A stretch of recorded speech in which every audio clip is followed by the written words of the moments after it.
and are not necessarily those of KKNW, its management, or other advertisers. This program is sponsored by Sue Minahan. Welcome to Talk Cosmos, the show where Sue Rose Minahan and her panel of guests bring you insightful conversations to awaken consciousness for soul growth. Come journey with us through astrology's energetic cycles and get ready to understand your path in the cosmic roots of the stars.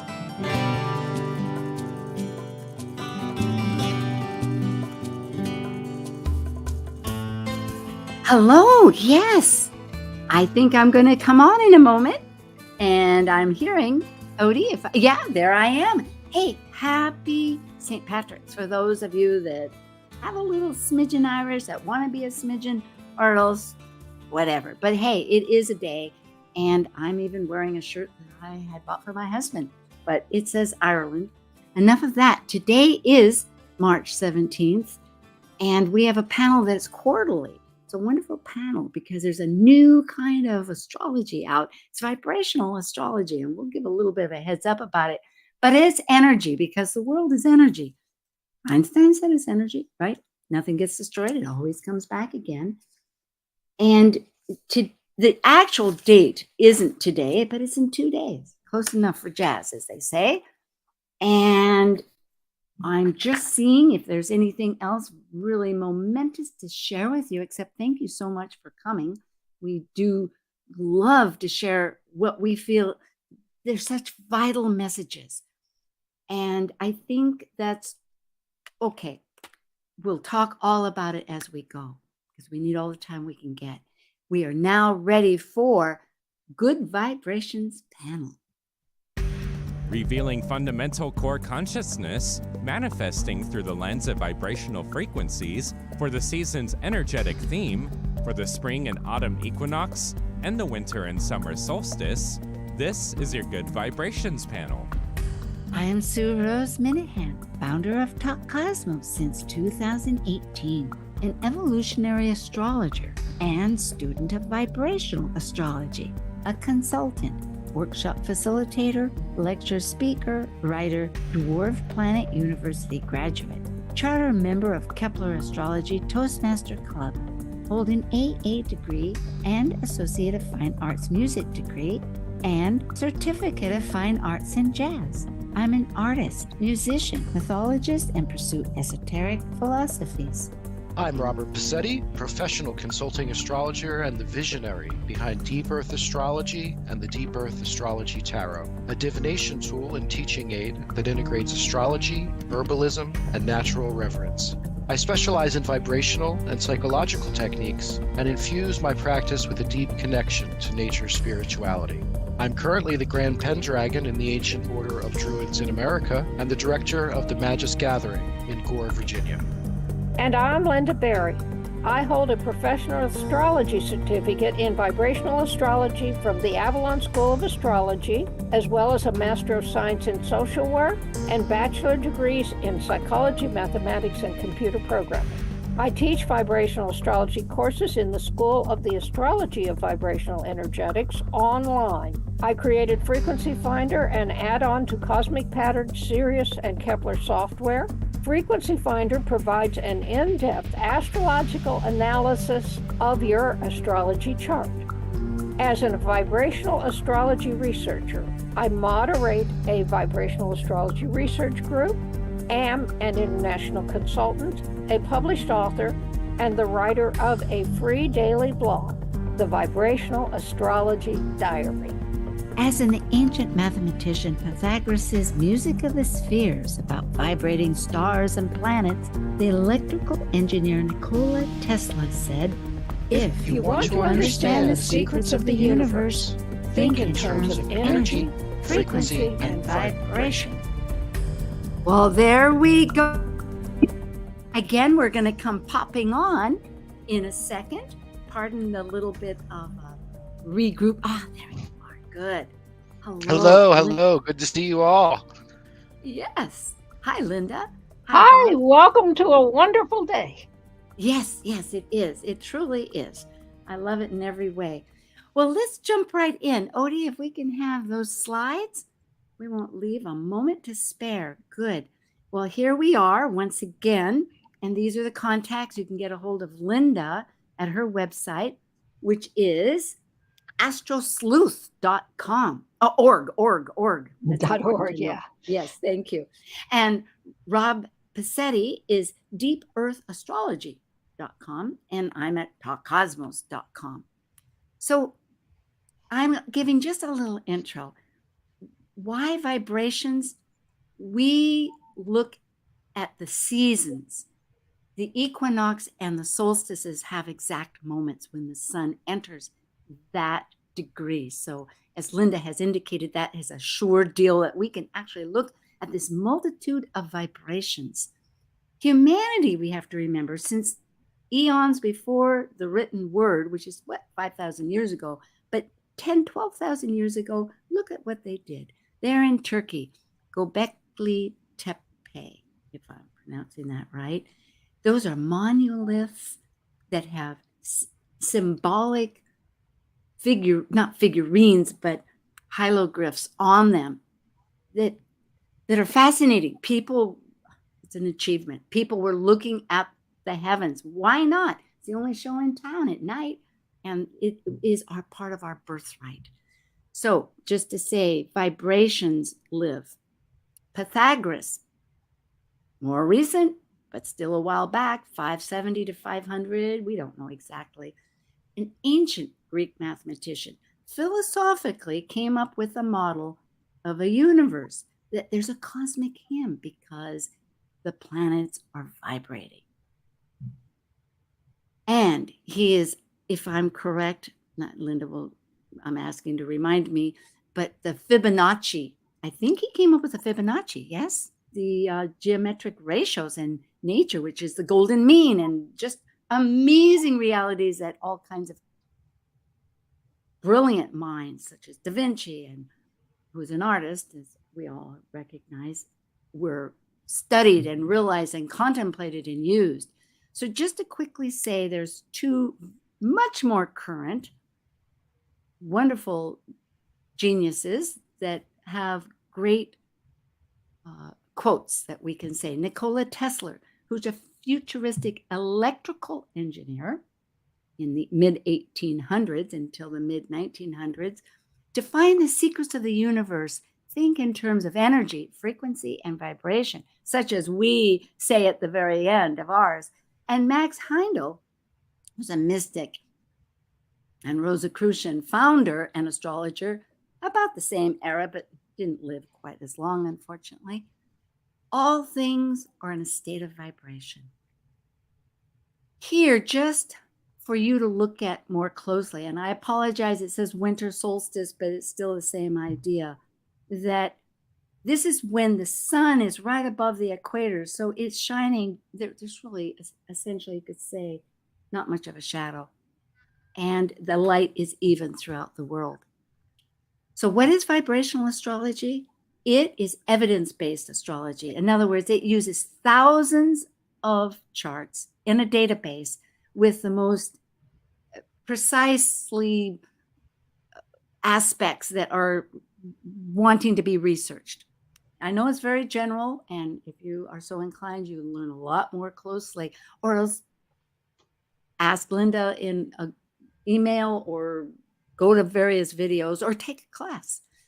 But it begins to show, not begins, but it defines the core essence of that vibrational energy. And I might be saying something more, and I think Linda is going to reference this. These are the planets, I'm not going to go over them, and the luminaries that have the essential conceptual definitions. So for those people that are looking at this afterwards, you can get those concepts, which are very much aligned with what we know in other astrologies. So with that said, I thank you. This is, again, I think I'll pause there and stop. We'll continue with the rest of them with Linda's. Thank you, Odie. Okay. The spring equinox. I think it's important for us to remember that it's only the spring equinox in the north. In the south, it's the fall. In the southern hemisphere, it's the fall equinox. It's a time when days and nights are of equal length, and we're either moving into greater light or into greater darkness. But we're And when we definitely changing. Yes, and when we talked last time, we were talking about, the initiation of the light at the solstice. It's the very beginning of that point. And now, we're kind of hailing to the east and waving to that light in its presence here. Right. So one of the things, Linda, that I noticed between the winter solstice and now is that we were talking about planting those kind of intentions at the winter solstice. There was a lot of vibrational astrology going on around that. And looking at what we're presenting today, it seems like there may be some unexpected things coming up from those intentions that we planted. And you never know what the seed's going to sprout. We are called at this time to balance our lives and to embrace this time of change. The days begin to get warmer or colder, and in all cases, balance leads to change. Here is the chart, and here is the timing. The 19th of March. It's really early this year because we had leap day. We had 29 days in February, and that pushes all the solstices and equinoxes earlier. So this is like the earliest type of time it's going to happen. Now, what happened here? Something went wrong.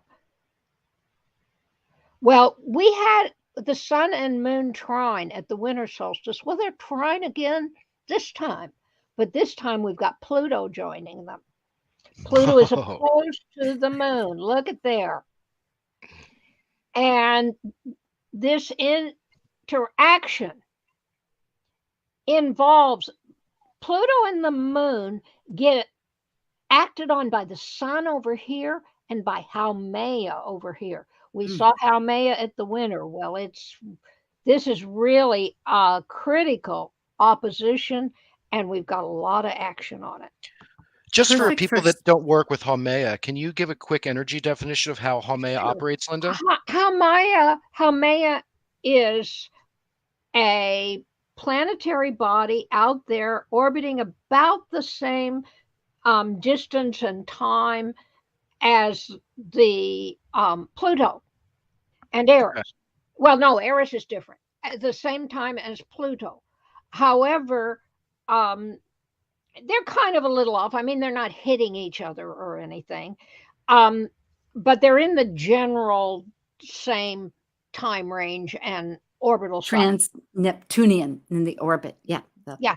Okay. Beyond Neptune. This is all beyond Neptune. Now, what Haumea means is Haumea was for the Hawaiians it was named after a Hawaiian goddess called Haumea, who was able to give birth out of any part of her body. And when I did the research on Haumea, I found that it really does, the asteroid and the people that are involved with this asteroid, it really does have to do with birth and rebirth, extremely prolific output. And it seems to be a pattern that kind of seeks to rebirth things and make them work better and more positively.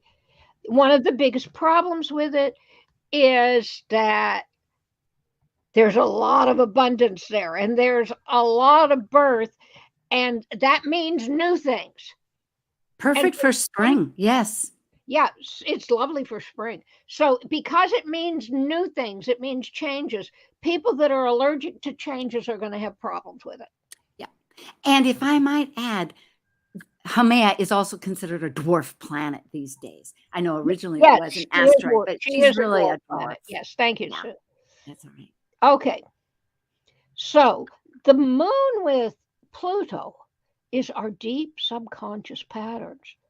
Those are the things inside of us that we do automatically, and maybe don't even really consciously realize what's going on. Well, with the sun on them here, it's going to bring them out into the open where we're going to see them. It's always very powerful when there's an interaction between the sun and Pluto. Yeah. Very deep and very, very, very calling. Yeah. Okay. Now, Haumea, birth or rebirth, often in abundance. Here we've got Haumea as a focus point between the moon and Pluto, equal distant from both of them, pointing to rebirth of our deeper levels of awareness. It's an exciting. And this is not just for us individually. Oh, sorry. This is a reworking of the deepest levels within for the world as a whole. And if I might just add, I find this so powerful. I know I've been feeling this and working with it, because the vibration just extends and it gets more intense. But Pluto in Aquarius, that the workings are just interconnecting with networks. The old idea of, more so. It's not just my idea, but suddenly, as you bringing up the point that it's the world as a whole, other people are focusing on this. So it's really this collaborative fashion of groups and groups. It's quite incredible. So we've got the moon, the individual expression of the person in Leo, and we've got Pluto in Aquarius with a compulsion to connect in networks. We've got so much going on in the world right now that feels like it's at a stalemate. And it sounds to me like there's going to be a lot, especially with Haumea's influence, is kind of influencing new ideas. And just as you said, if you're somebody who likes being comfortable, this is not going to be a great spring equinox for you. There's going to be some shifts happening. There's going to be some new ideas happening. There's going to be some changes. And, there's a lot of astrology to back that up right now.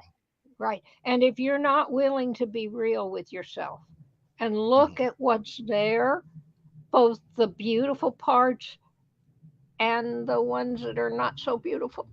If you're not willing to be real with yourself, this pattern is going to bring the reality to you, folks. Yeah. Okay, so this is amazing. At this time of balanced energy of the day and night, we have the opportunity to rework our deepest impulses. We get the chance to face ourselves and shift our understanding of ourselves and of life. Wow. Yeah, it is. It's quite a brave and glorious time if we look at it that way, of just time to pull up your bootstraps and move along. Right. Okay, so what do we have here?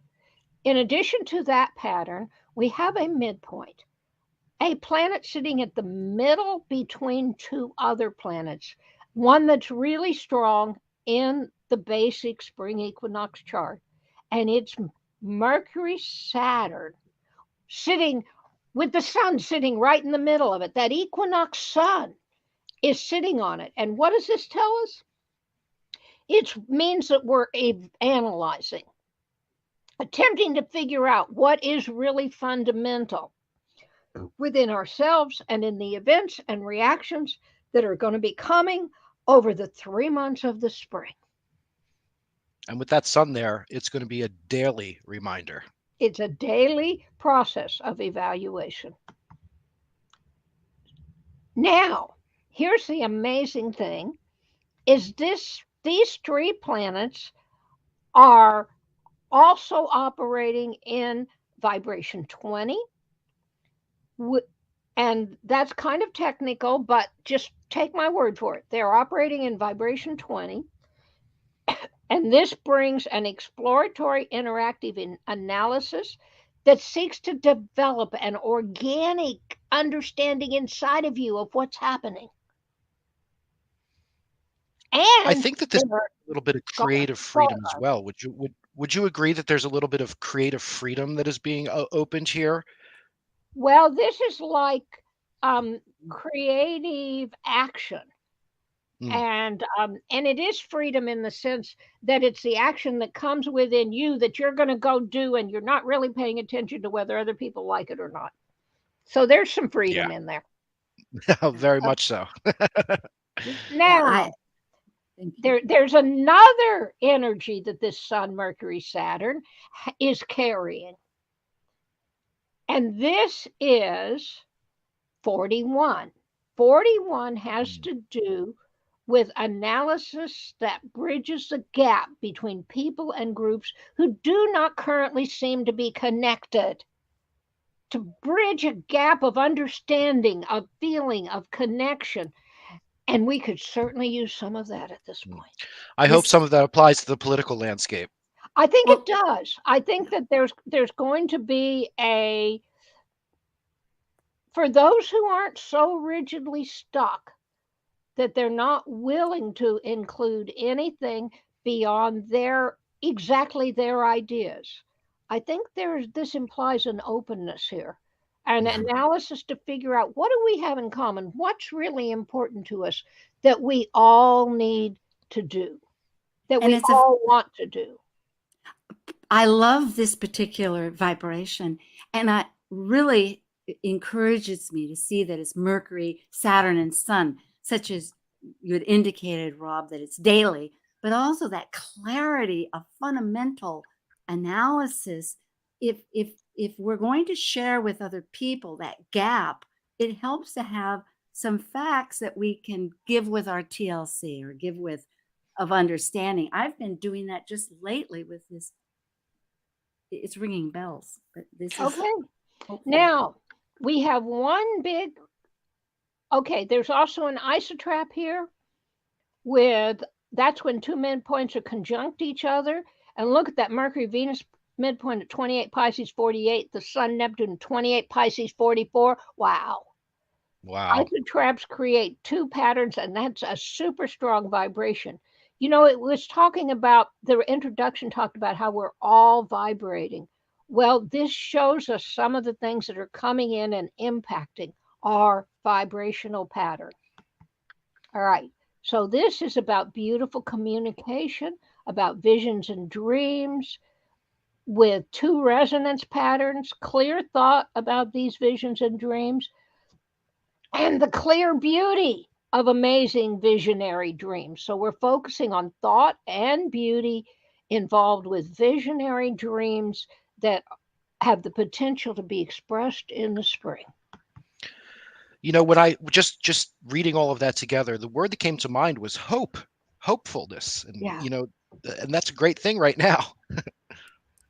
And there are actually two patterns here that use three of the same planets. This involves Venus, Neptune, and the Sun are in both of these. I circled the lines for the ones that are common to both patterns. So this is two isotraps woven in together, creating an even bigger harmonious resonance. Sounds like the ocean. Yes. It is almost. This greatly strengthens our focus on the beautiful dreams that are developed every day. And here is that second blue isotrap that is just weaving in with the orange one, and it brings a sense of spiritual seeking. The beauty of moving into a more spiritual way of operating on a daily basis. Just a very brief commentary on that. I mean, I work with spiritual orders and such, and just the amount of people that have been flocking to alternative, less structured forms of spirituality over the past few months has been mind-blowing. I love it. Thank you. Now, do we have the time for me to do one more slide? Yes, we do. We have, yes. After the break, we're going to be talking about the biggest vibration in the lower ones we're likely to feel. The biggest vibration in the spring equinox, and it's 28, and 28 is a really challenging vibration. Your actions are driven by your internal understanding of the world. This can have almost nothing to do with what is actually happening in the world. You can form this story and this belief system inside of yourself that has practically no relationship to what's around you. This is your internal pattern. it's composed of your beliefs about life, and that may or may not reflect what's around you. When you have your act, and in 28, you are taking action based on these internal beliefs and seeking to force it on the world, being willing even to do violence if necessary to accomplish your goal. Lead on. We have That's heavy. 2 minutes. Yeah, we're listening. For others, Vibration 28 is about them having formed an internal structure that they test against the events in the world around them, and then they take action accordingly, aware of how they're impacting what's around them. So Vibration 28 is not always totally unaware. It has to do with the way the particular person has structured their internal structure. We make choices in how our internal structure is set up. But what Vibration 28 implies in this case is these different kinds of 28 patterns seem to be about to confront each other. Well, it's a good thing that Yeah. what Rob, you're sharing is that there's more interest in spiritual perception. Go ahead. What were you going to add, Rob? Oh, Okay. I'm glad that we're seeing things like Haumea, because I think it's going to kind of release some structures that we were tied to, and maybe those Vibration 28 energies are going to result in some good things as well. Not necessarily what we've been seeing for the past 8 years, 12 years. Yeah. Okay, this is Vibration 28. And we have the sun opposing Mars, Jupiter, which brings the likelihood of big action. So what kind of big actions? Well, you've got this big collection of planets over here that are all interacting with each other. We've got Venus, Pluto, Haumea, Jupiter, and Mars. What do we have? Big actions that are obsessed with bringing a rebirth of beauty into the world. We had Haumea focused in the natal chart, and here it is again, really, really strong. Oh, Linda, this is just gorgeous. Now, if we could pause here, if this is good for you, I This is mean, a good place we've to left on a positive note saying, get ready. Those little crops that we planted, like Rob, you said, are going to be birthing. Well, this is Yes. very exciting. So thank you. We'll be right back with Good Vibrations with Linda Berry and Rob Pacitti.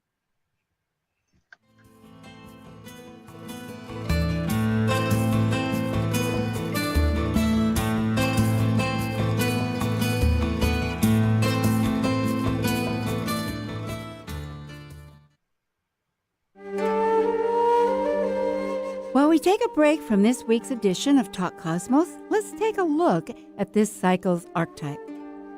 We are currently in the yin period of Pisces, ruled modernly by Neptune and by Jupiter in traditional astrology of the ancients. By leaving a cycle based on the equality of all humans and brilliancy, Pisces concludes the 12 signs that energetically encompass the entirety of the universe, where humans have no control. As a mutable water sign represented by 2 fish swimming in opposite directions of the forces of life, we experience in Pisces the collective unconscious energy of the unknown. Intuitive, psychic Pisces completes the seed cycle, initiated with Aries' willful separation from the Piscean womb. This is Martha Norwalk, every Sunday morning, beginning at 9 a.m. Thanks in part to Dr. Nels Rasmussen at HealingMinistryForAnimals.com, we cover the world of animals. This week, March 24th, it's an extra Sunday, and as promised, we'll spend more time with Merritt and Beth Clifton of Animals24-7.org. We'll get a chance to catch up on all that's going on with animals all over the world. Hope you can join us for Martha Norwalk's Animal World, Sunday morning, 9 a.m. to noon, right here on Alternative Talk, AM 1150. Talk Cosmos brings insightful conversations to awaken consciousness for the soul growth with hour-long programs every Sunday at 1 p.m. Pacific on KKNW. Talk Cosmos weekly programs are also available to watch live on the Talk Cosmos YouTube channel and Facebook page. While you're there, make sure you click the like and subscribe buttons so you get the full Talk Cosmos experience. Or if you'd rather listen to the show archives with audio only, the entire podcast collection since 2018 is available on most podcast carriers. And to find out about upcoming programs, sign up for the newsletter at talkcosmos.com. So grab your coffee, tea, or kombucha and enjoy the show. Be sure to support the sponsors of your favorite shows on Alternative Talk 1150. Higgity, we're back. Well, Odie, if we can get those slides and we'll do our little middle part here. Thank you. Nope, with mine. Please, back with mine again, right? Okay, there we are. Because we have Linda Berry, and this, you can, as she had said, this is her bio, but Linda has a school of astrology and has a class. Linda, you want to tell a little bit about your class coming up in? Basically, I teach people how to do vibrational astrology, what kind of shifts they have to make in their way of thinking to embrace this amazing pattern that goes deeper than anything else I've ever seen in astrology. And I've got like over 50 years experience. And many credits. It's very true. It's astounding. So that's a school of astrology, of vibrational energetics, but you can find it at astrosleuth.org. Yeah. And Linda Berry also, here it is, it's the founder of that school. Okay, so let me just make a real quick comment, Sue. Please. My new class of students starts the 1st of June, the first week of June. So you need to write me before that and talk to me if you want to know about becoming a student. Okay, and that would be, I think I have your email address. Linda at astrologicaldepth, DEPTH.com. Yes, that was your first wonderful, resourceful website that has a lot about the trans-Neptunians, along with Hermea. So, and last but not very important, tell us about your diary. Okay. Well, first of all, that's that email address. And the diary I put out daily. It's based on the patterns in the sky and which vibrations are focused that day and which planets are the most strongly focused through the vibrations. And it reports also about pairs of planets. It has a section on the Sabian symbols for what's going on. It's a pretty comprehensive daily report of what's going on in the whole Earth, because this applies to the whole Earth. It is totally, the words are escaping me today, and I apologize, insightful, because you also carry through, since I receive it, it carries through this particular one, like we will have a spring equinox, so Linda has information about it. You can review and internalize. How is that approaching? How is that feeling? Yeah, and all the new moons and full moons and all of that. Eclipses. One more report. Go ahead. Yes.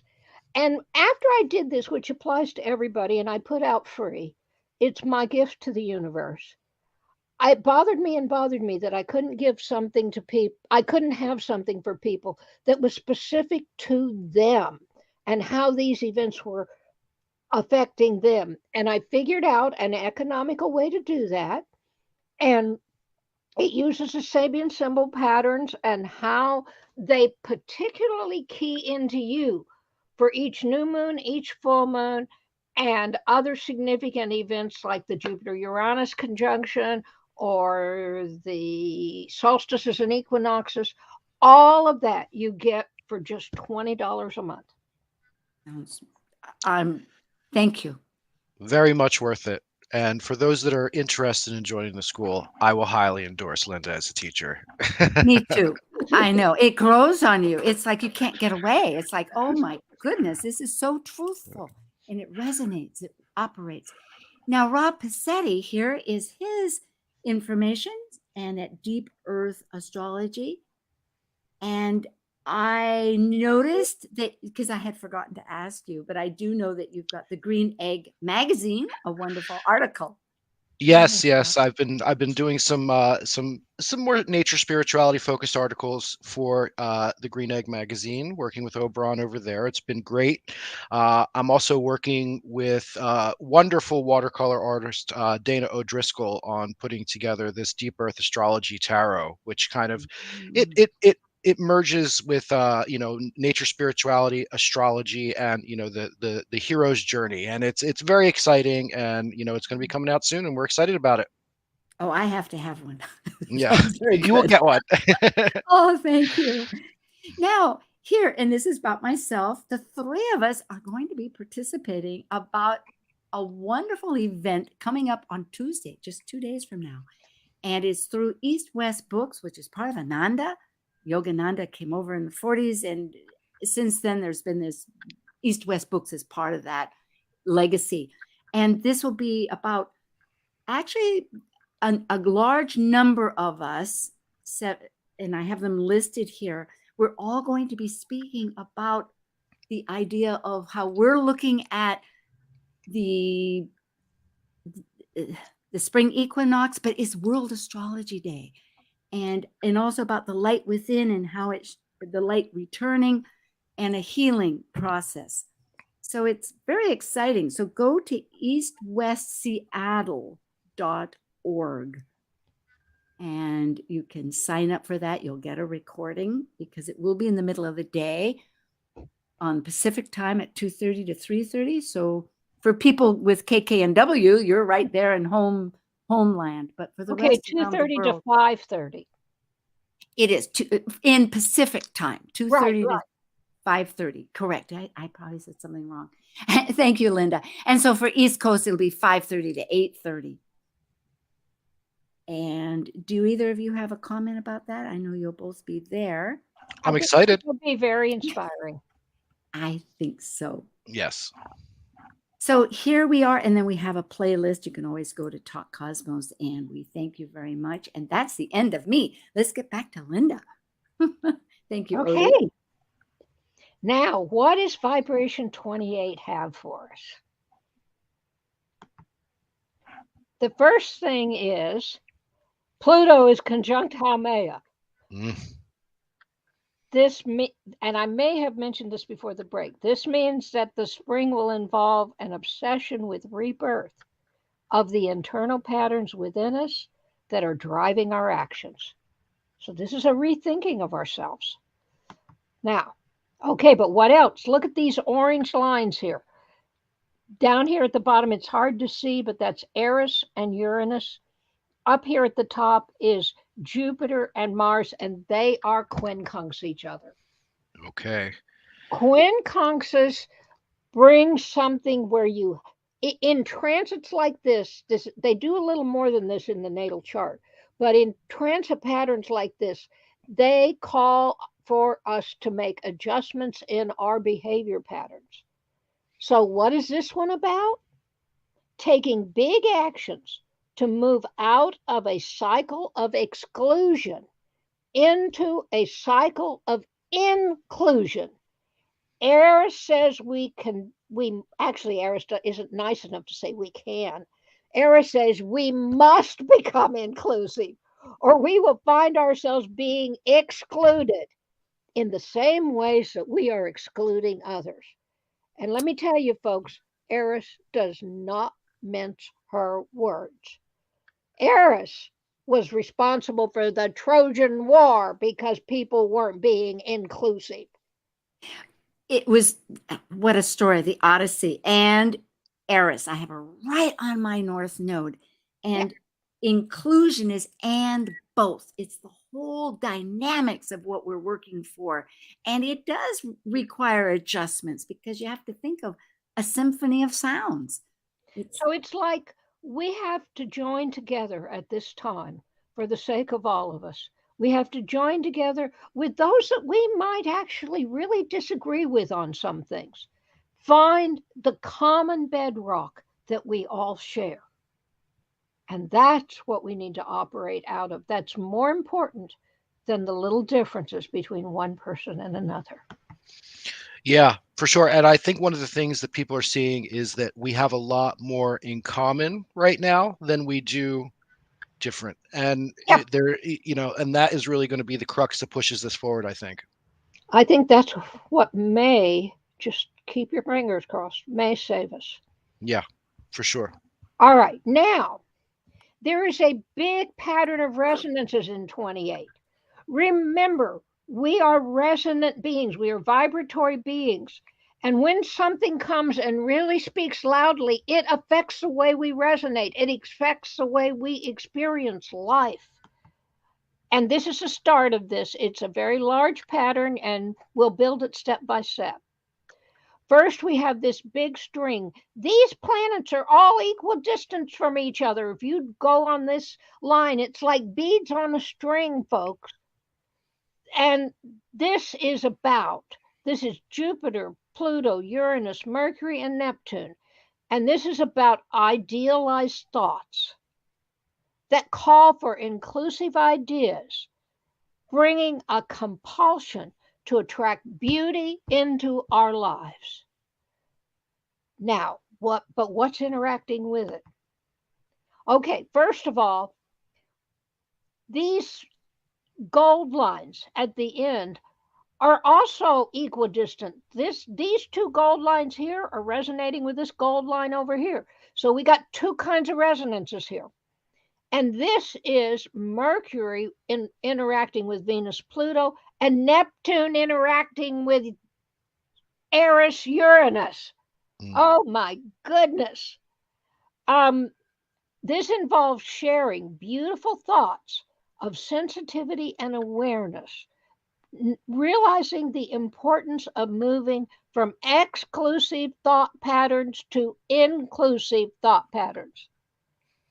One of the things that kind of strikes me right here is that, there are going to be a lot of people who are going to want to kind of move to that more inclusive thoughts, but those two polarities that we've been dealing with are not going to want to let those people go.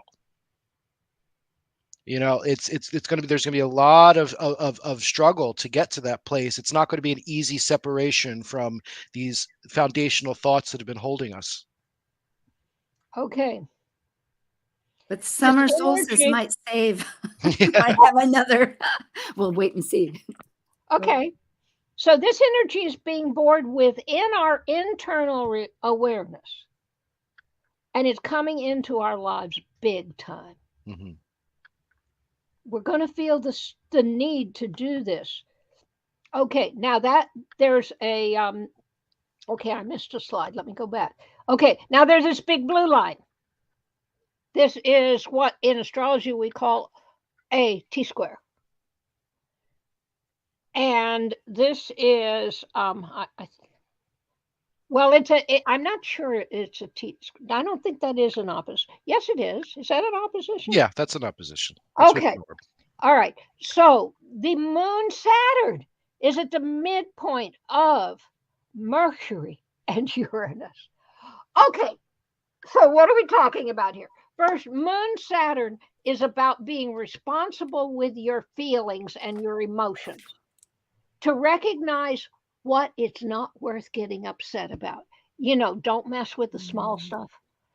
Okay, so this moon Saturn is about, is this something that's going to still bother you a year from now, 2 years from you, 5 years from now? Or is this something that 5 minutes after you feel it, you won't even remember what it was? Mm-hmm. If it's something that you're not going to remember in 5 minutes or 20 minutes or an hour, let it go. It doesn't really matter. Work with the things that have a long-term, deep significance. And this, in each moment in the cycles, weigh it against how important it really is. How much is it worth it? So that's wisdom. Thank you. Okay, so we can change our internal worldview to embrace a cycle of inclusion. Okay, I already did that. All right. Now, the final part, the purple part. This is another midpoint pattern. And this involves Saturn, Pluto, and Mercury which is analysis of our emotional patterns and figuring out what, again, is really vital and foundational. And then Mars Jupiter here says taking big actions based on our answers. So we are challenged here to figure out what is really core, what is the essential structure of our lives, what do we really stand for, what do we want our lives to be like. We must remember that what we do to others will be done to us. Kindness is key. The sage advice. What goes around comes around, but yes, we're do unto others. Yep. As do to ourselves. It's basic in every religion in the world. Absolutely. I love that. Yes, it is. Okay. So at this time of balance and change, we need to re-examine our internal view of life and the world. There's a potential here for a rebirth in our lives and in our world. Will we move out of exclusive actions that devalue those around us and in the process devalue ourselves? Will we include all people of good intent in our communities and embrace them in our world? Now, the Sabian symbol lessons for the spring, folks. Are you ready? Very important. I am. Okay, now remember, this the rest of what I've been doing is vibrational astrology, but this is not. This is the Sabian symbol patterns I've developed. There's a book coming out sometime in the next year or so where I've written all about them and how I do them. Here we have, oh dear, I still had a couple of planets. And if I might just quickly add, this supports the whole idea of people increasingly understanding and resonating with spirituality, because these do symbolize. Okay, that A to S means sun to moon, folks. It's a code. Okay, so the basic level for the sun to the moon, the interaction between them, is a very interesting symbol. It's 4 of Leo, a man formally dressed, and a deer with its horns folded. This is about using formalized structures to guide your interactions with others in order to gain control of your more primitive, aggressive instincts. You know, being polite, even if you want to yell and scream down inside, that kind of thing. Or if you're not willing to gain control of these primitive, aggressive instincts, then you may start displaying power and dominance, intimidating others to show them that you have the ability to harm them if you want to. So there's a choice here. Very much an equinox message as well. I mean, there's kind of that balance point, which way do we go? Yep. So by next time, I hope to have all of those little code symbols out of here. I tried to get them all out this time. StreamYard, just to have our audience realize that the format we use doesn't seem to include those. Yes. Yeah, they're missing. The font's missing for them. And we're improving. Things are going on. We're working on making it as clear as we can. Okay, now the second symbol is the soul intention of the spring equinox. And the symbol for it is an automobile caravan. This is a beautiful double message. You're moving with others toward a common goal, but you maintain your individual focus and perceptions. And then you coordinate with others during the process. So you get to be working with others, but you still get to honor what you are. Now, the danger here, the warning, is about getting swept up in the aims and promises of others and forsaking your own pattern to follow theirs. That you don't want to do, but you don't have to. You can be yourself, and you can still recognize it's important to coordinate with others on common goals. Isn't this very close, actually, when we think about the nodal axis that we're in, Libra with the South Node and Aries, so that this dovetails, I think it supports that message. Okay, and the third symbol, the spirit wisdom. Wait, I lost it.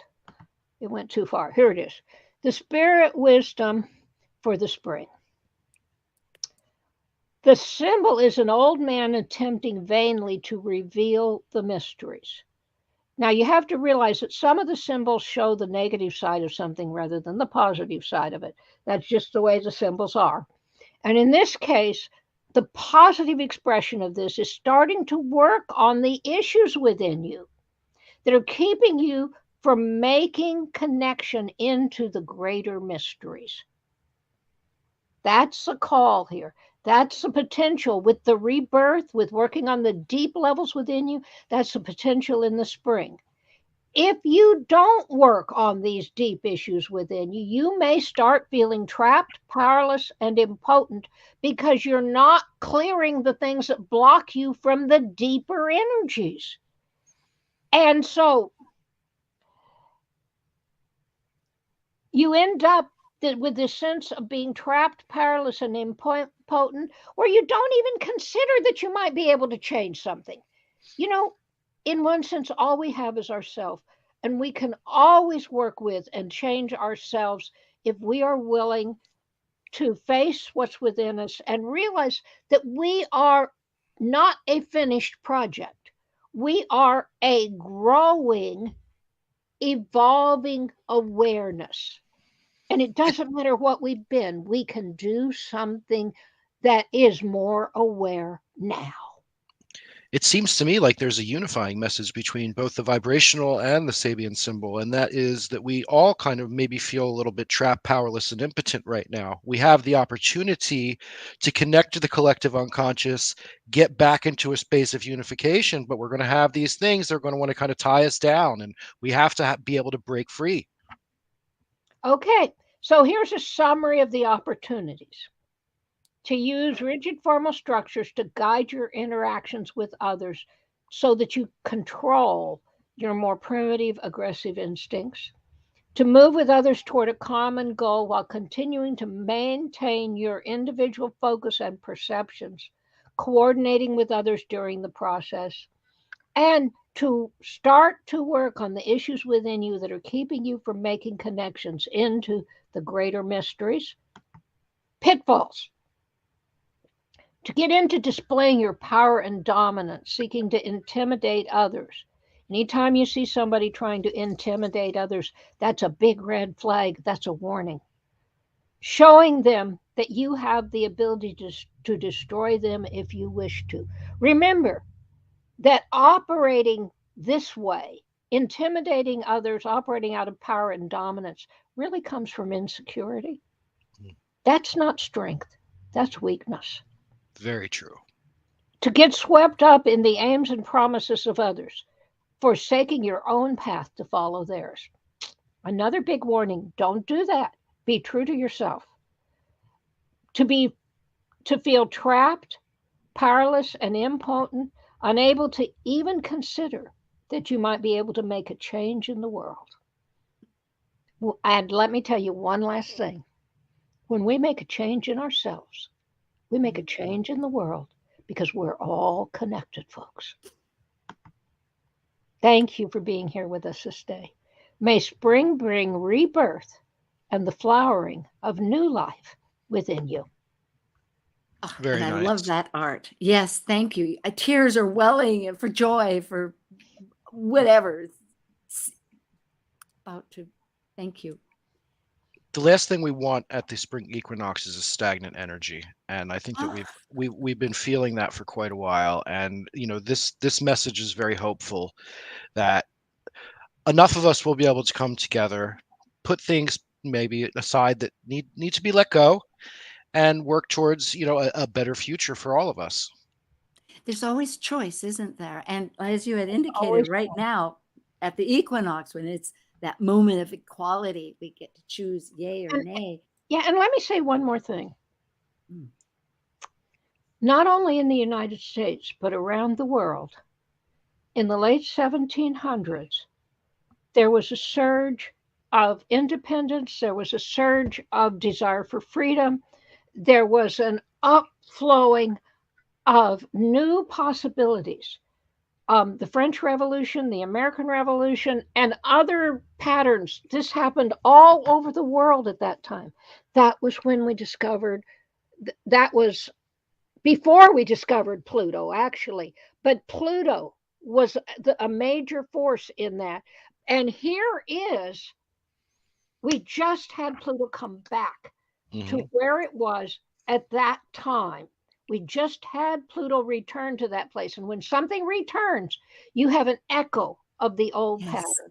Yes, so indeed. This is a time when we all have to fight for our freedom, for a good life, the same way we had to do in the late 1700s when we stood against forces of oppression. Yes. Yes. And Uranus was just discovered at that time too, meaning that sense of immediacy of Uranus now. was discovered at that time. Pluto wasn't discovered till later, but Pluto was However, for the United States, it has that return, and I agree. It's a whole process. An incubation we could think of.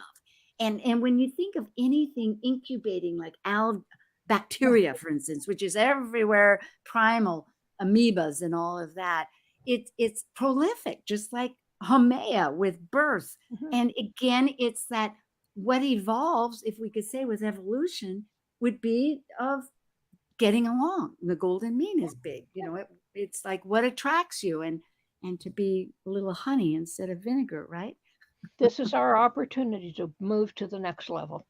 And I think the one action that we can all take right out of the gate is what Linda was talking about with the Saturn moon. Let the little things go.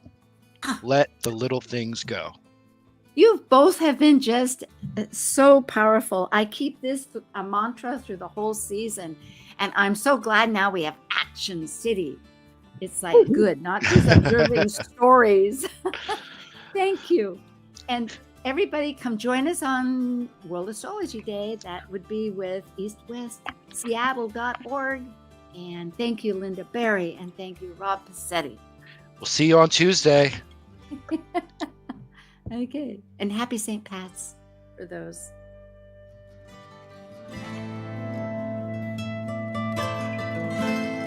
Thank you for joining an insightful conversation on Talk Cosmos, the show where Sue Rose Minahan and her panel of guests awaken consciousness by connecting soul growth patterns with astrology's energetic cycles. Be sure to tune in next Sunday, 1 p.m. Pacific Time, to continue your journey through the roots of the cosmic pathway. And I'm even wearing a shirt I bought for my husband, but it says Ireland. Enough of that. Today is March 17th.